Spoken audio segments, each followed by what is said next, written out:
여러분 안녕하세요. 쩌넉주부예요. 저는 ETF 장기 투자로 경제적 자유를 꿈꾸는 30대 주부인데요. 늘 재테크에 관심을 갖고 있는 한 사람으로서 과연 어느 정도의 순자산이 있어야 대한민국 상위 1%, 또 더 나아가서 0.1%에 해당하는지는 항상 궁금한 주제인 것 같아요. 그런데 얼마 전에 NH 투자증권에서 통계청 가계금융복지조사 결과를 토대로 가장 최신의 또 신뢰할 만한 자료를 발표한 게 있어서 여러분들께 냉큼 소개해드리려고 합니다. 결과를 봤을 때 대한민국 상위 1% 순자산 규모가 너무 터무니없지 않았고 꽤 현실적으로 느껴졌고요. 공감이 될 만한 수치였어서 여러분들이 목표 설정을 하시는 데 도움이 되지 않을까 합니다. 먼저 가장 궁금해하실 2021년 대한민국 순자산 상위 1% 가구의 커트라인 기준선부터 말씀드리면요. 29억 2,010만원으로 나왔어요. 또 상위 0.1%는 76억 8천만원, 상위 0.5%는 38억 7,800만원이고요. 이 부분은 그렇구나, 그냥 딴 세상 얘기구나 싶죠. 보다 더 현실적인 상위 5%의 기준선은 13억 3,510만원, 상위 10%의 기준선은 9억 731만원이라고 해요. 물론 이 수치는 모두 개인이 아닌 가구 단위고요. 그러면 순자산 상위 1% 가구에 대해서 조금 더 자세히 살펴보도록 하겠습니다. 일단 순자산 상위 1% 가구주의 평균 연령은 63.5세라고 해요. 연령대 분포를 보면 60대가 34.6%, 50대가 25.3%, 70대가 21.4%로 80대 이상까지 포함하면 50대 이상이 90% 가까이 차지하고 있어요. 우리가 매체를 통해서 볼 때는 젊은 나이에 꽤 큰 규모의 자산을 읽은 분들을 많이 접하다 보니까 30대, 40대, 또 50대이신 분들은 조바심이 날 때도 많으실 텐데요. 평범한 사람이 부를 읽어 나가는 데는 어느 정도의 시간이 필요한 것 같아요. 이런 결과를 보시고 마인드 컨트롤 하시는데 도움이 되면 좋을 것 같고요. 순자산 상위 1%인 가구는 주로 어디에 살까를 보면 짐작하셨겠지만 상위 1% 가구의 72%가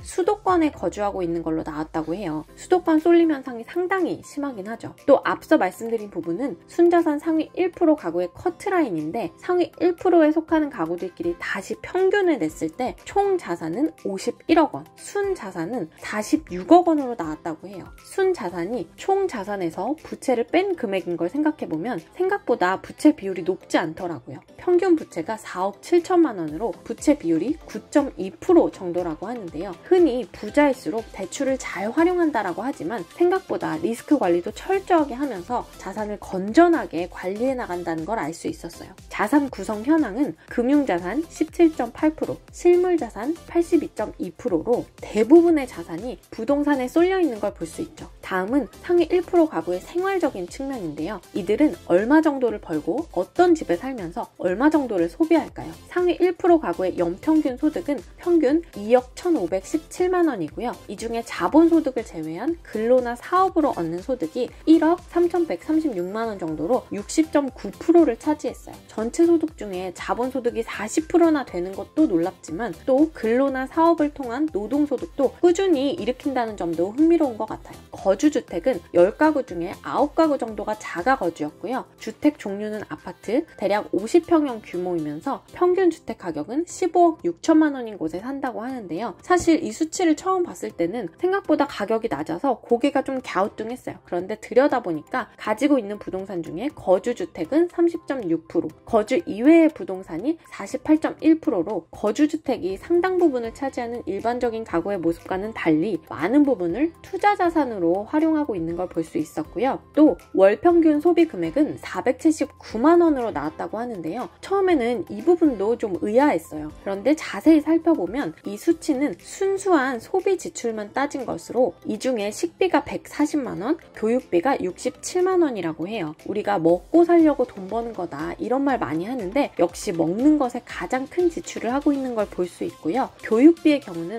대부분은 연령대가 높기 때문에 적게 나온 것일 뿐이지 자녀 양육이 한창인 30대에서 50대만을 대상으로 했을 때는 월 161만 원으로 해당 연령대의 식비 월 162만 원과 맞먹는 수준으로 지출하고 있는 모습을 보이고 있어요. 오늘은 이렇게 대한민국 상위 1% 가구에 대한 이야기를 다루어 봤는데요. 통계 결과를 전해드릴 때 항상 말씀드리는 얘기지만 이 결과를 보고 비교하고 나는 뭐 했나 우울해지기보다는 앞으로의 목표를 설정하고 나아가는데 참고 자료로만 활용하셨으면 좋겠습니다. 오늘도 제 영상이 도움이 되셨다면 구독, 좋아요로 응원 팍팍 부탁드려요. 안녕!